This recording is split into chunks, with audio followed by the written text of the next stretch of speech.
Hello, I'm Kevin Freeman, and you're in the Economic War Room. Welcome to our fourth special edition on the coronavirus and the impact it will have on you. In our first three episodes, we explained first the threat of the virus and how you could help prepare your family. Then we discussed in the second episode the investment impact and how you might respond. Finally, in our last episode, we discussed the second order effects.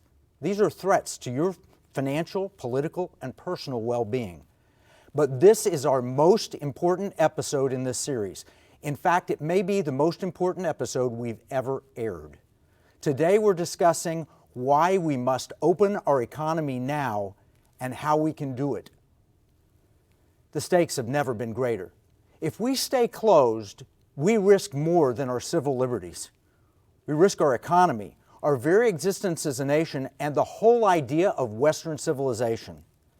I don't think I'm exaggerating. It's that serious. It's hard to feel that when you're sitting at home and, maybe watching a little extra television or Netflix, but all around you, the economy is slowly beginning to erode.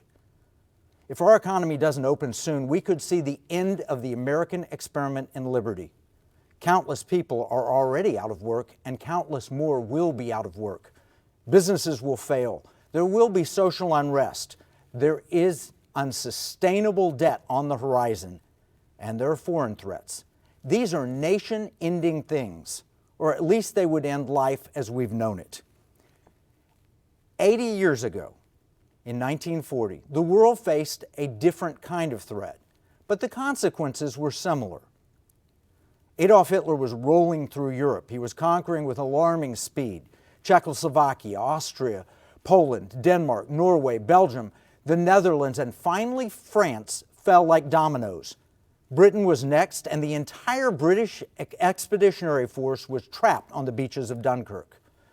The newly installed Prime Minister was Winston Churchill, and he was despised by the ruling elite.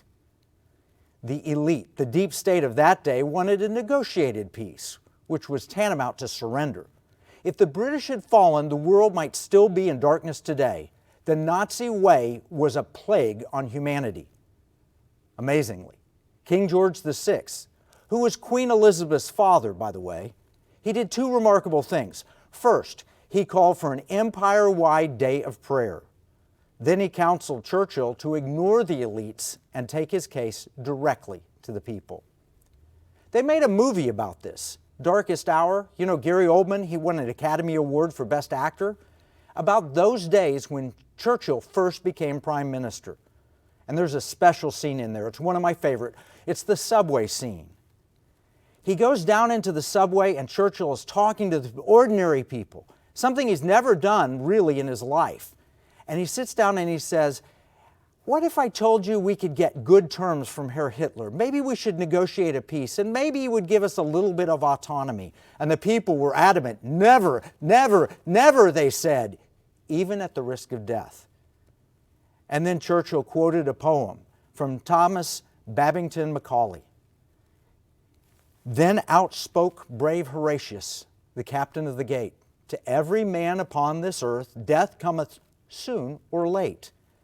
And how can man die better than facing fearful odds for the ashes of his fathers and the temples of his gods?" That gave Churchill the strength to go forward. The point is simple from the poem: everyone must face death. But it can't be so feared that it prevents us living and fighting for what we believe in. Over the past few weeks, I've had my subway moments.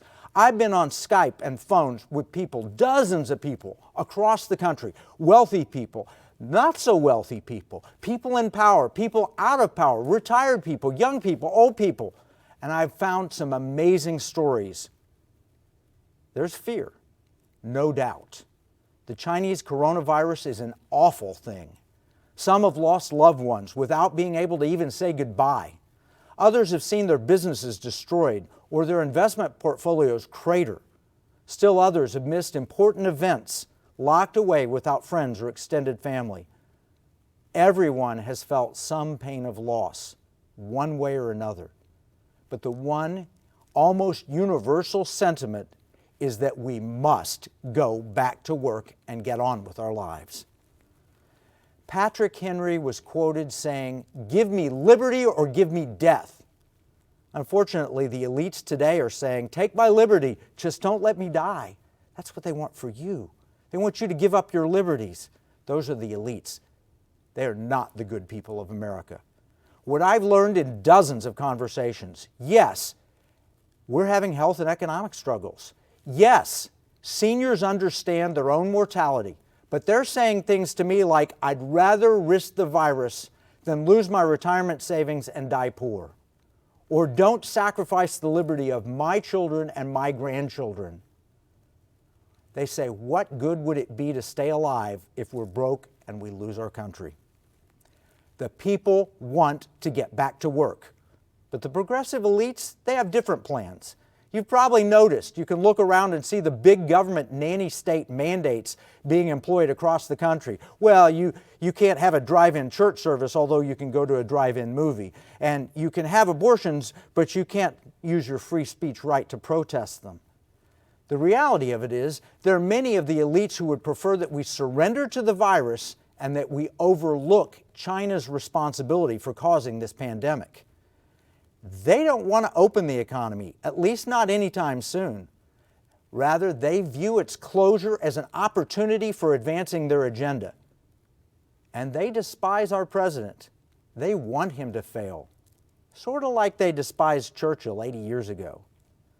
And just as appeasement was dangerous then, keeping our economy shut today is just as dangerous. You know that in your heart.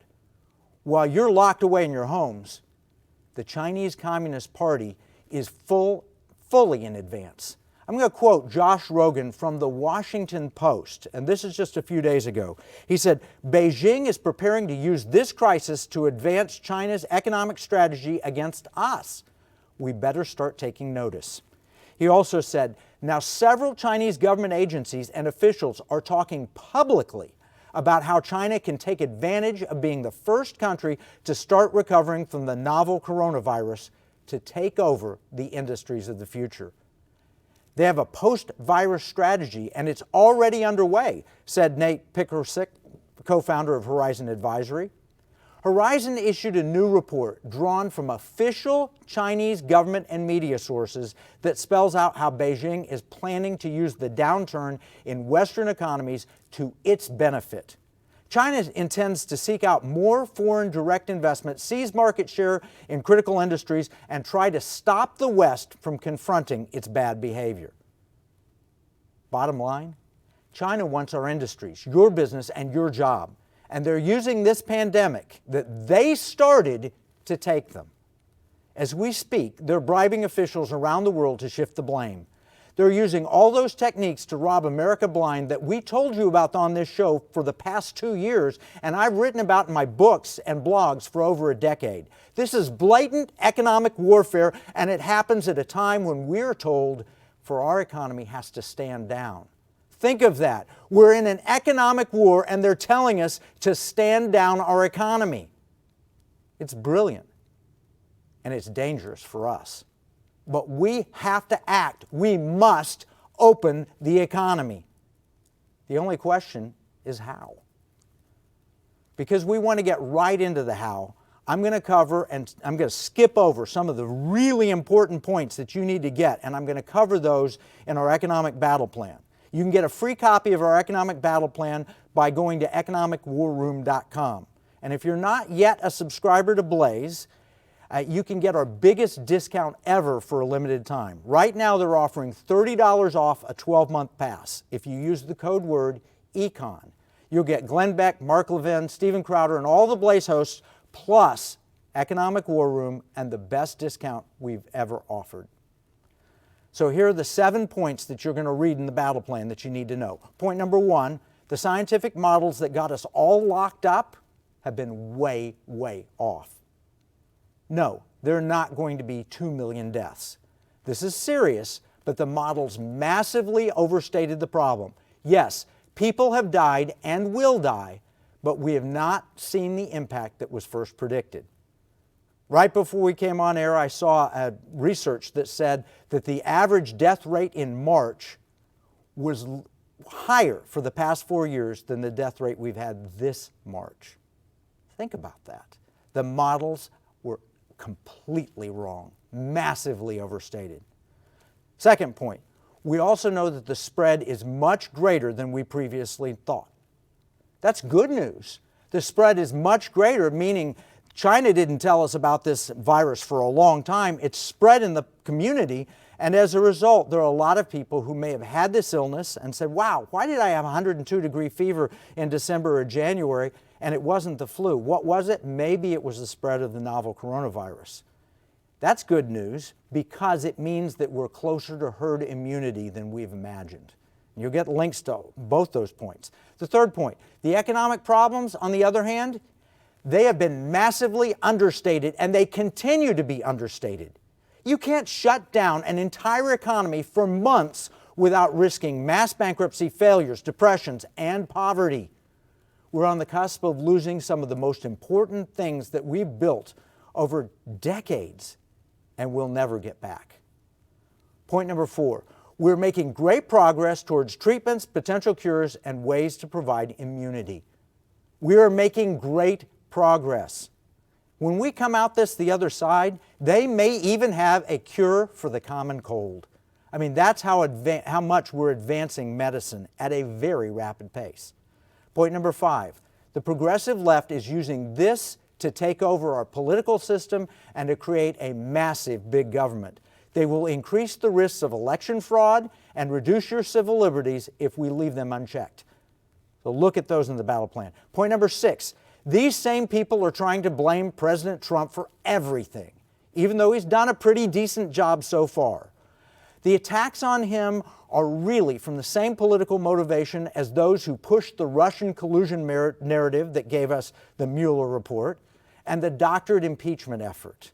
They want the economy shut down so President Trump doesn't get reelected. So at first they blamed him for not acting fast enough, and then boom, it came out that the media was telling you, don't worry about it. Dr. Fauci was telling you, oh no, you can go about your business. China was lying to us. The World Health Organization said it's not spreading. It doesn't go human to human, all of those things. So President Trump acted with the best information he had at the time.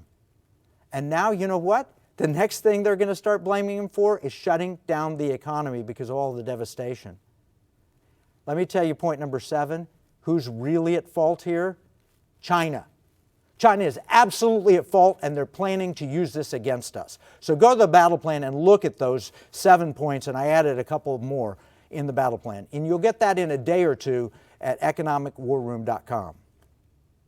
Now overall, we've got to admit that yes, there will be very real risks if we reopen the economy. So we have to do this the smartest way possible.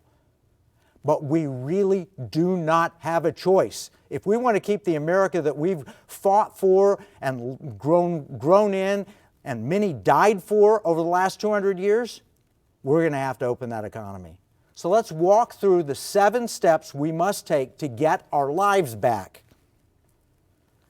Step number 1, and I don't want to overemphasize this. This is important. I don't think I could overemphasize this. We have to shelter the truly vulnerable.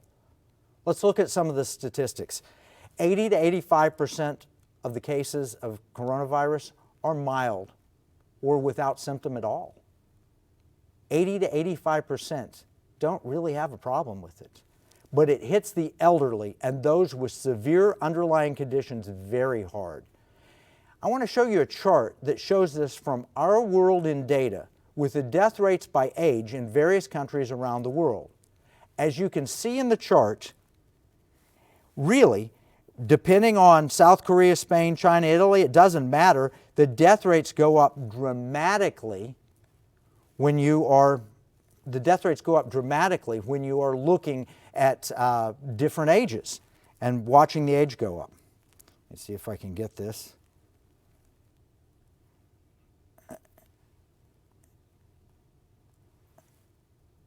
So when you look at that and you factor in the risks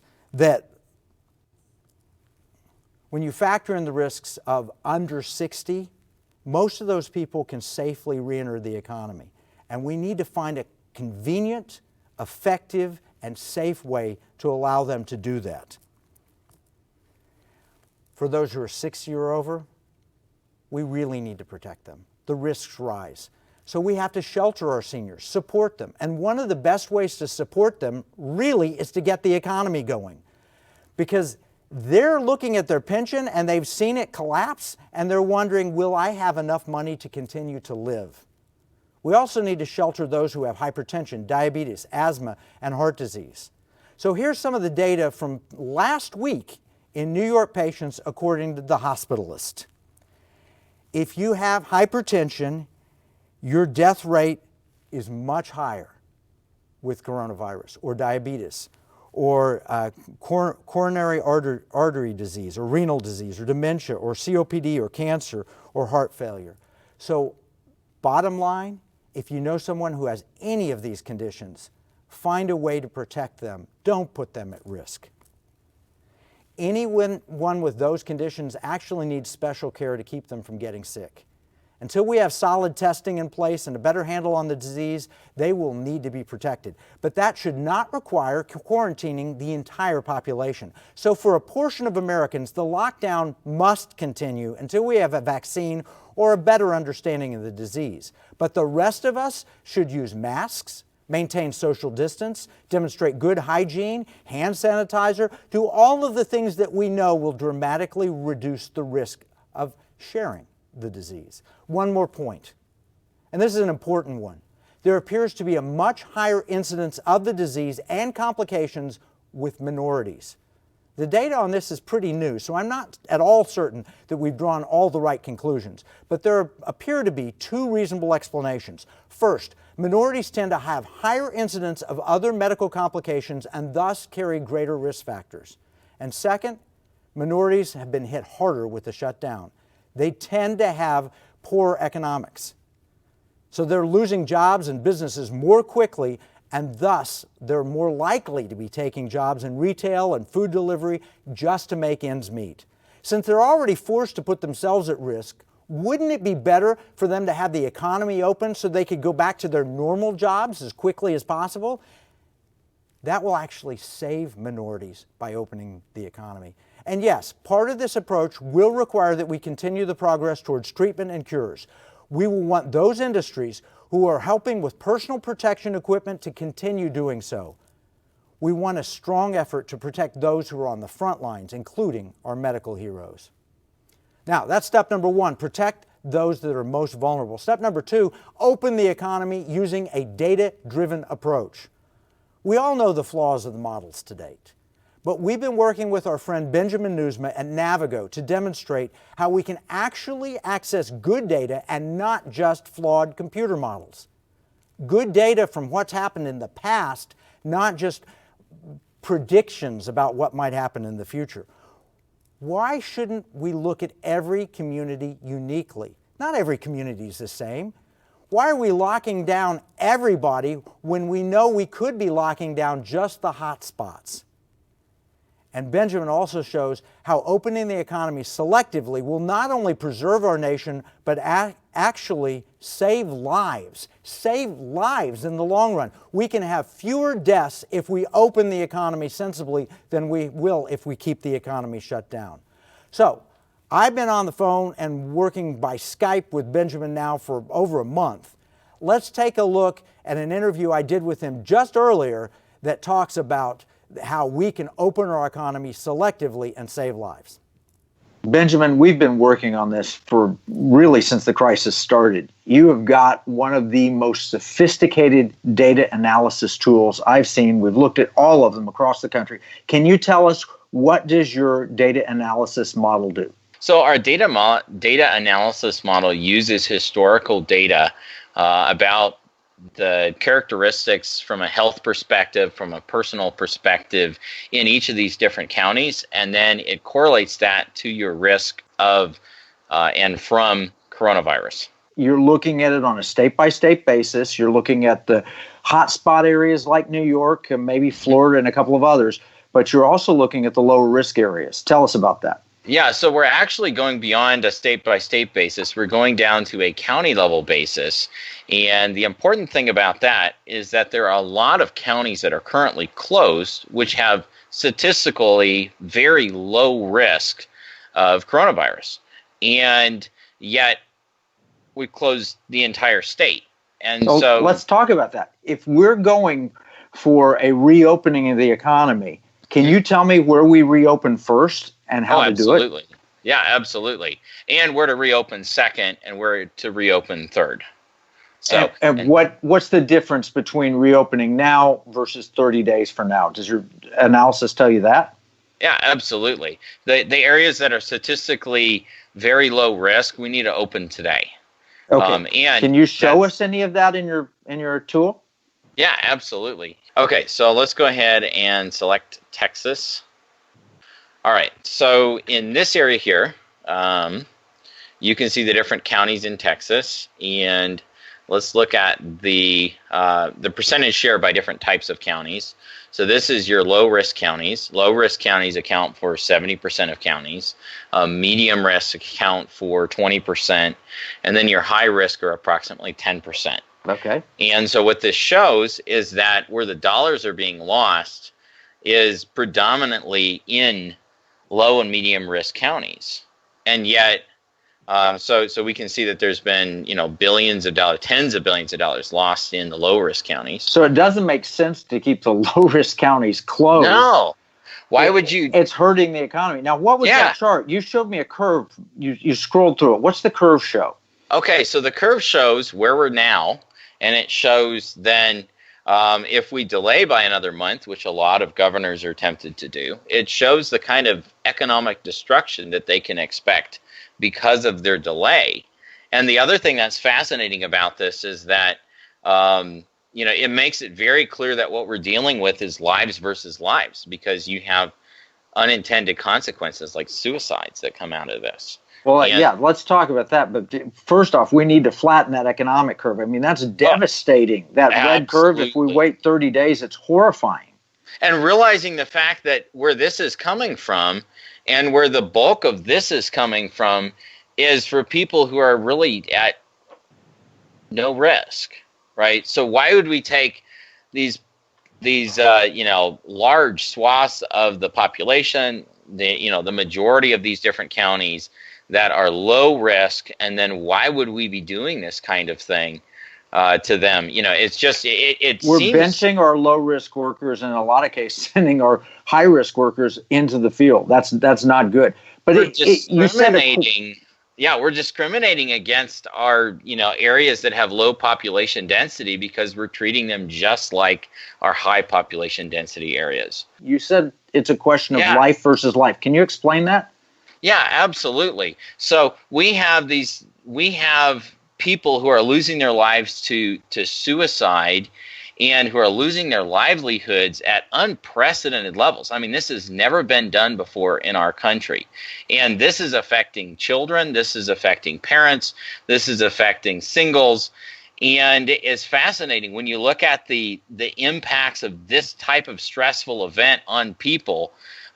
You can see that it causes increased heart attacks. It causes reduced life expectancy.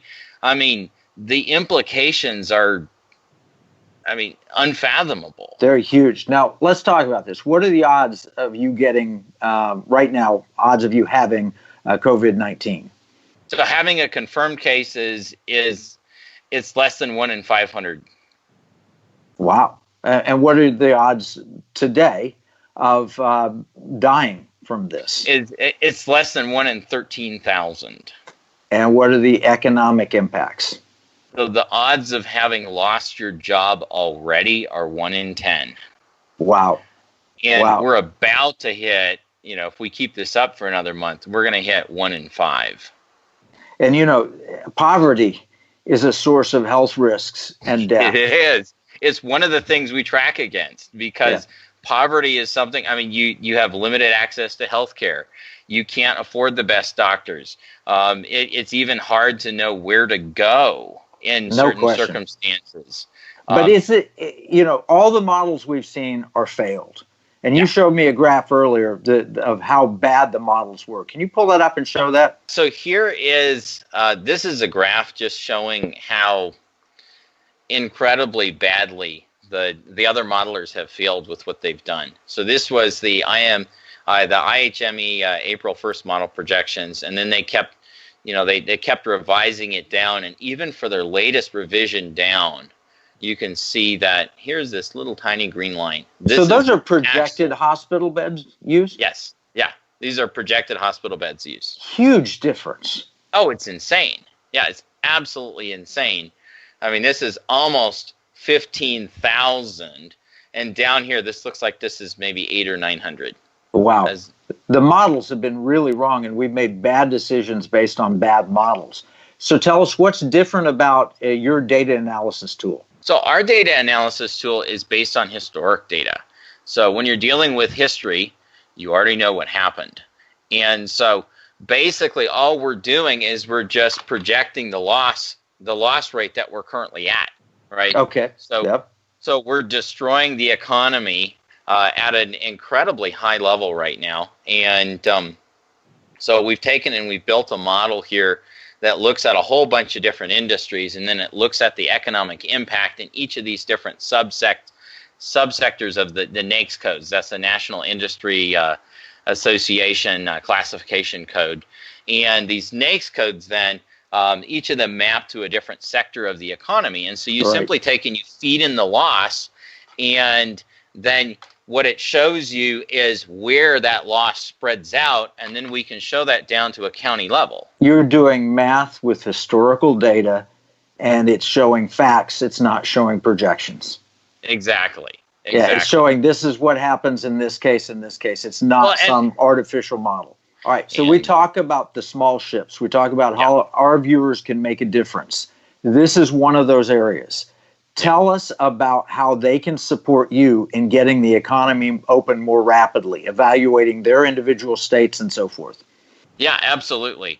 So we've set up an Indiegogo campaign, and you can support us directly on there. And we're providing this build out and this modeling at cost. And so assuming we get the support, we're going to build the entire country. And then we want to also build for countries around the world. They're facing same problems. We've got to turn the world back on. We got to turn our country back on. We've got to restart this thing now. And that's what we're all about. And we're going to do that. Not only that, but Benjamin, what I'm going to tell you is I'm going to take this information not only to our viewers in Blaze TV, we're going to broadcast it as broadly as we can, but I'm also going to take it to policymakers in Washington and show them this is the best. I've looked at all the different options. This is the liberty option to reopening our economy and saving our liberties. So thank you for all that you're doing. Yeah, thank you. Take a look at Benjamin's model. This is at restartnow.io.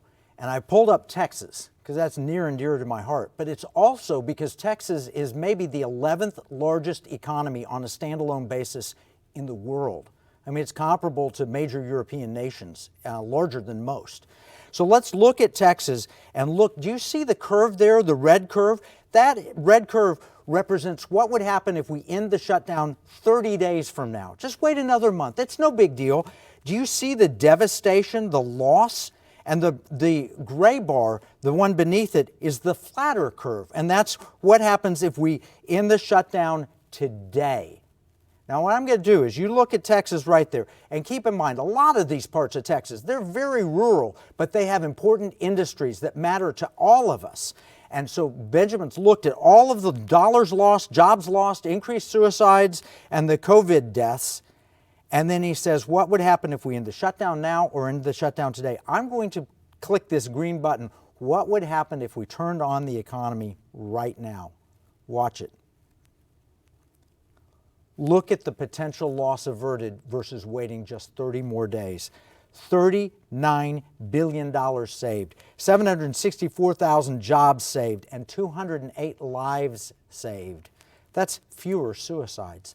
This is an important tool, and it's one that we're promoting and one that you can help support. And so what I want you to do is to be careful, go to our battle plan, but you can write it down, we'll put it on the screen in a second, to show how you can save lives, save jobs, have fewer suicides. This is a place you can partner. Benjamin's company has done all of this to try and guide policymakers with valid information that is very much needed. Those in Washington either lack this data or they want to bury it.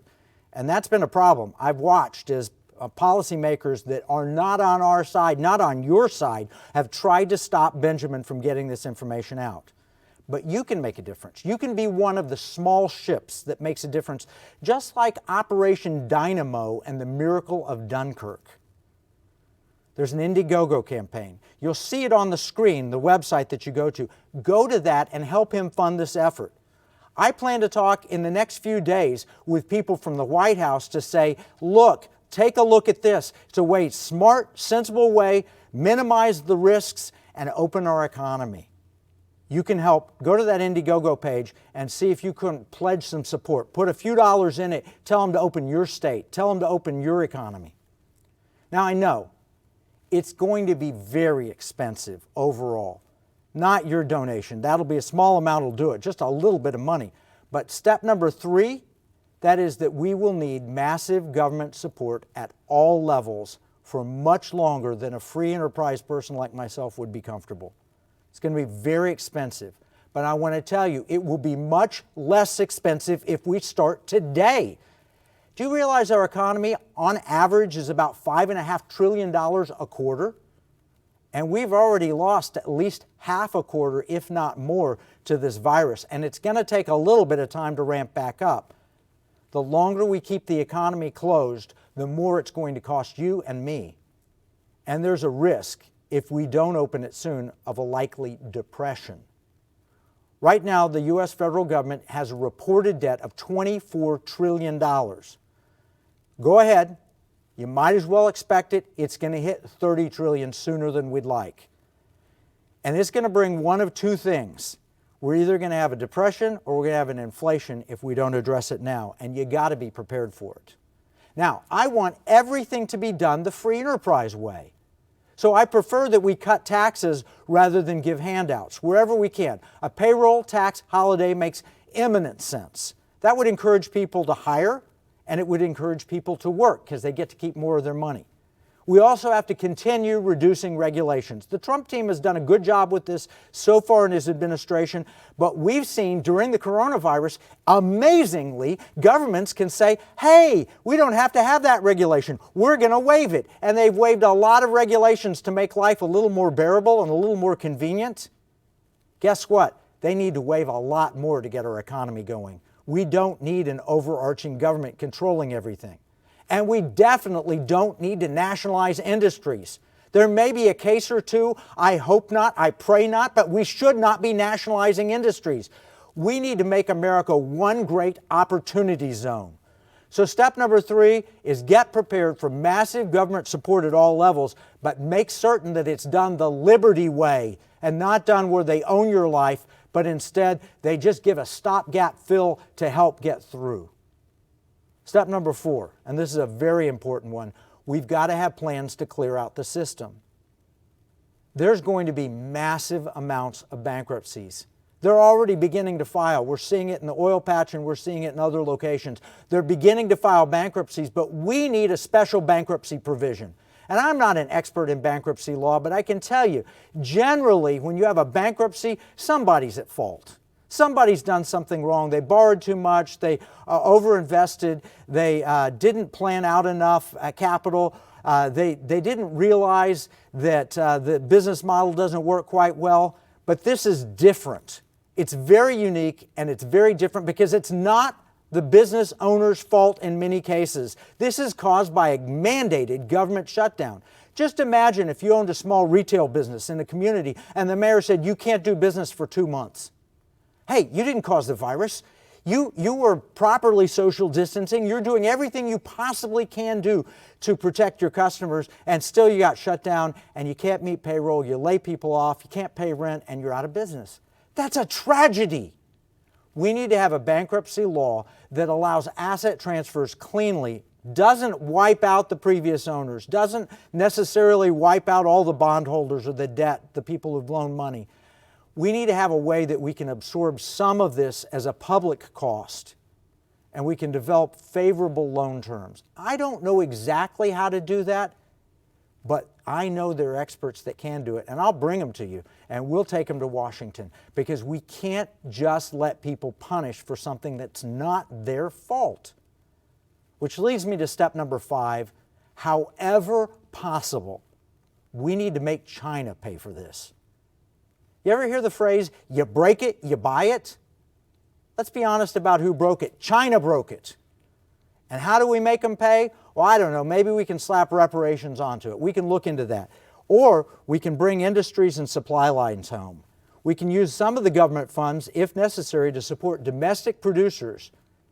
And we can use some of those funds to help bring the supply chains back to America.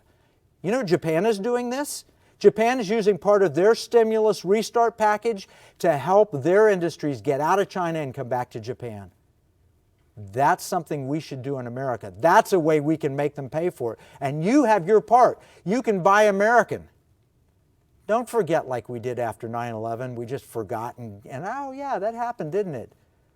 I've got an example of a mask maker near my residence here in Texas. It's the largest mask maker in North America. You know what?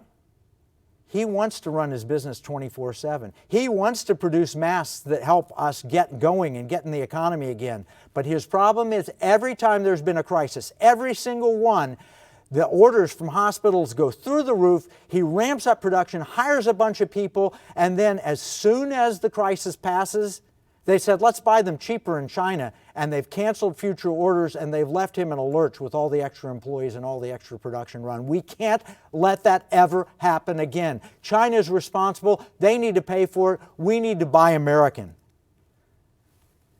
Now, I know it's risky to confront China. I know it may hurt our international relations, but if ever there was a time that we could confront their bad behavior, it is now. It might risk conflict. It won't be easy, but we cannot appease the Chinese. Never again.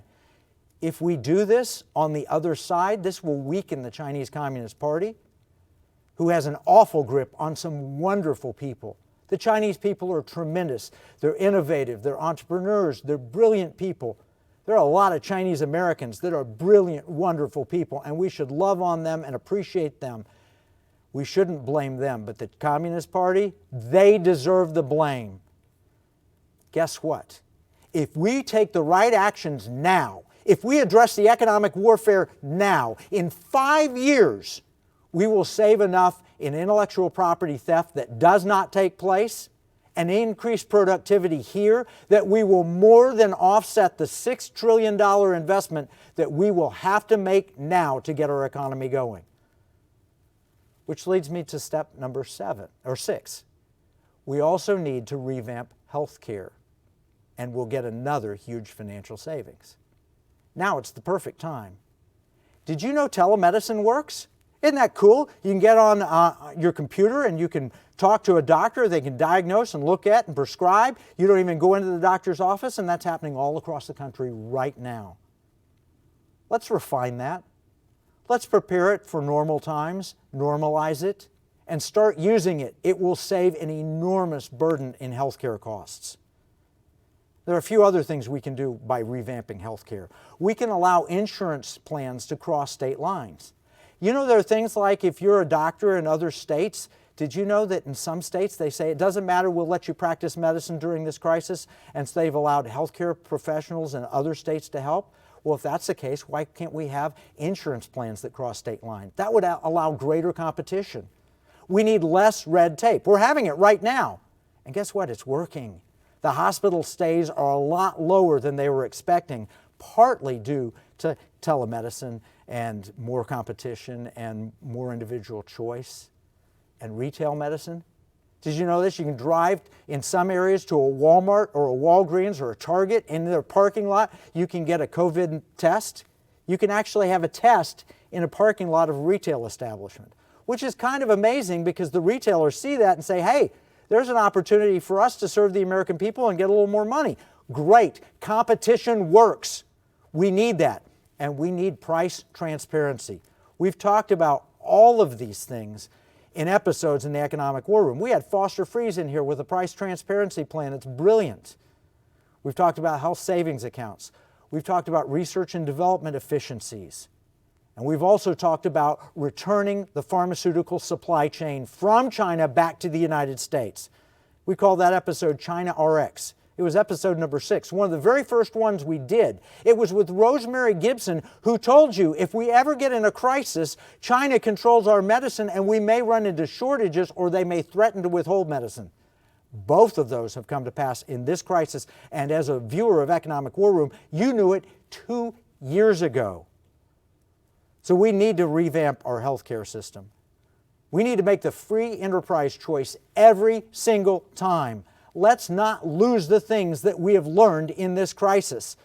And if you're a subscriber, find episodes 6, 72, and 78, or go back on our YouTube page and look at YouTube clips that we've had. Those are some of the most important episodes we've done, and they tell us how we can revamp our healthcare and have huge financial savings. Now I want to point out to you step number 7. Maybe I should have made this step number 1. Maybe it's the most important thing that I can share with you. Remember I mentioned at the beginning, I talked about King George VI of Britain, you know, Queen Elizabeth's dad, and he had Winston Churchill. He did 2 things. He told Winston Churchill, he said, I support you and go to the people. But the other thing that he did, it's not really mentioned much in these history books, but it's more important. What he did was he called for a national day of prayer. I'm going to quote from a book, A Trumpet Sounds for Britain. His Majesty King George VI requested that Sunday, 26 May, should be observed as a national day of prayer. In a stirring broadcast, he called the people of Britain and of the Empire to commit their cause to God. Together with members of the cabinet, the King attended Westminster Abbey, whilst millions of his subjects in all parts of the Commonwealth and Empire flocked to the churches to join in prayer. Britain was given inspiring leadership in those days, and her people responded immediately with this kind of initiative. The whole nation was at prayer on that Sunday. The scene outside Westminster Abbey was remarkable. Photographs show long queues of people who could not even get in. The Abbey was so crowded. So much so that the following morning, the Daily Sketch exclaimed, "Nothing like it has ever happened before." In its hour of deep distress, a heart cry from both monarch and people alike was going up to God in prayer, and that cry did not go unanswered. This created the miracle of Dunkirk. This created the small ships from the people, the pleasure crafts and the boating vessels that they took across the English Channel. And that made a huge difference.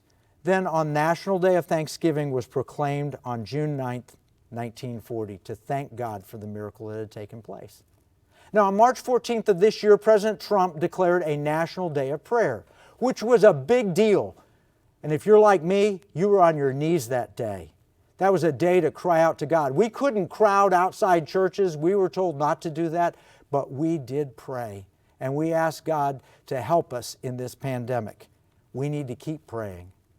And when this thing passes, we must implore President Trump to also have another National Day of Thanksgiving. I know we have one in November, but as soon as this crisis passes, and maybe even as soon as we start reopening our economy, we should get on our knees again and thank God for what He's done. And individually, you need to be crying out to God too. We've seen drought, we've seen locusts, we've seen plagues.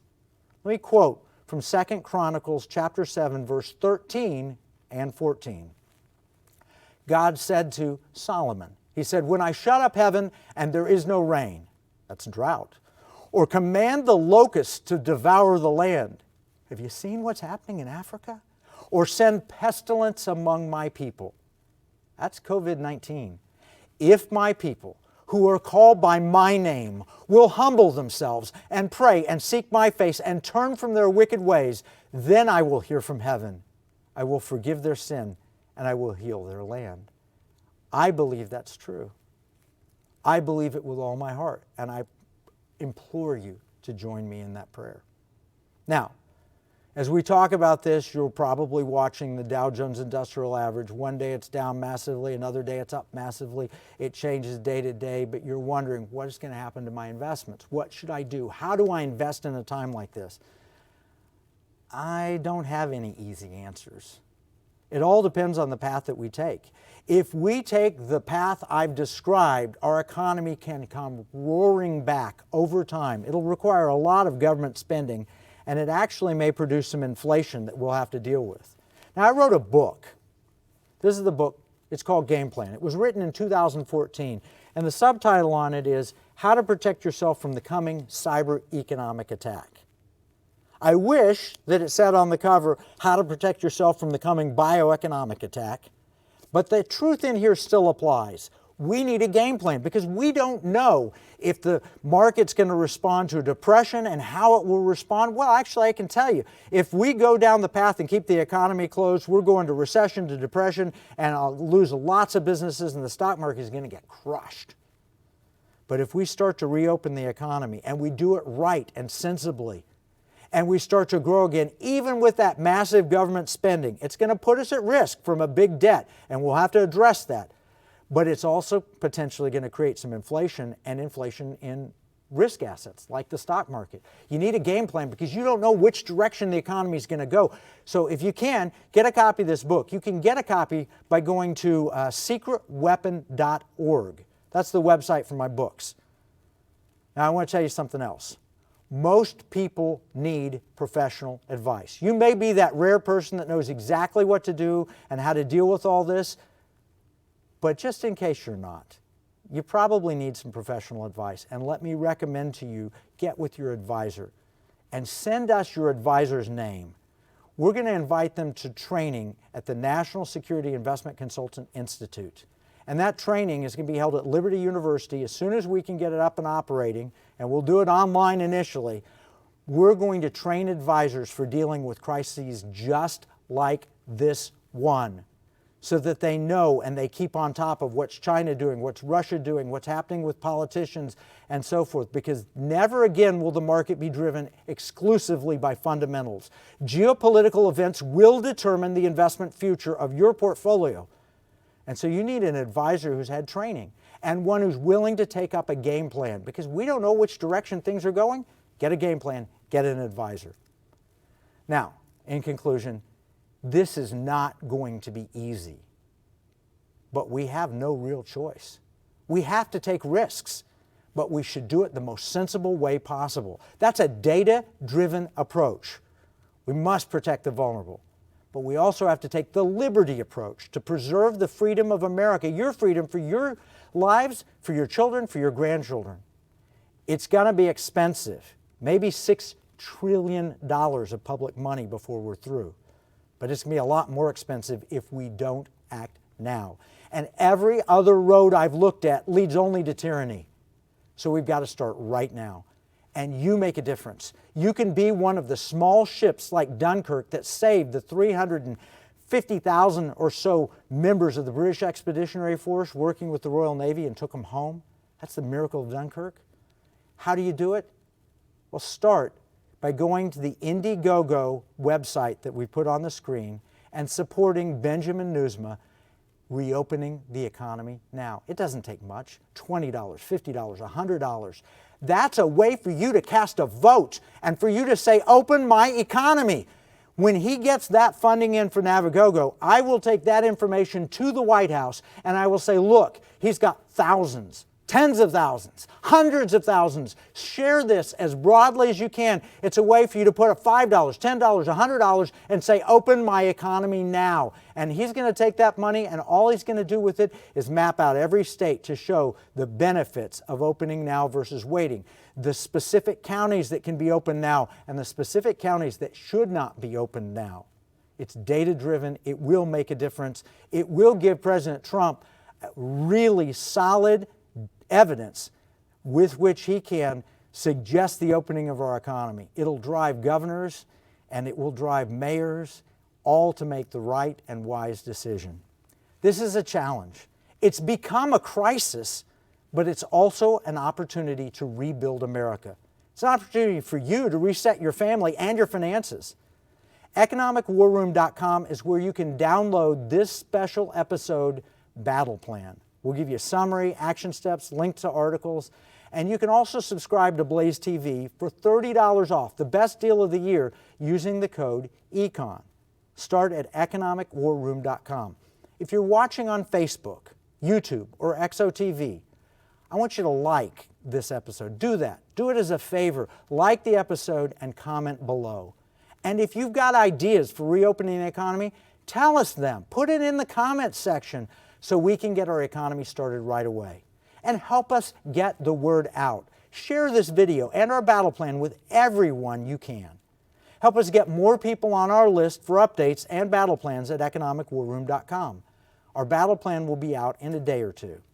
Now, I'd like to close with an adaptation of Winston Churchill's famous speech to the House of Commons that took place 80 years ago. There's meaning, there's comfort, and there's inspiration for today. And I've adapted the words just slightly, but you'll get the meaning. Turning once again, and this time more generally, to the question of the virus and the correspondent threat of communism, I would like to observe that there's never been a period in all these long centuries of which we boast when an absolute guarantee against pandemic, still less against serious illness, could have been given to our people. I have myself full confidence that if all do their duty, if nothing is neglected, and if the best arrangements are made, as they are being made, we shall prove ourselves once again able to protect our most vulnerable, to restore our economy, and outlive the menace of tyranny, if necessary for years, if necessary alone.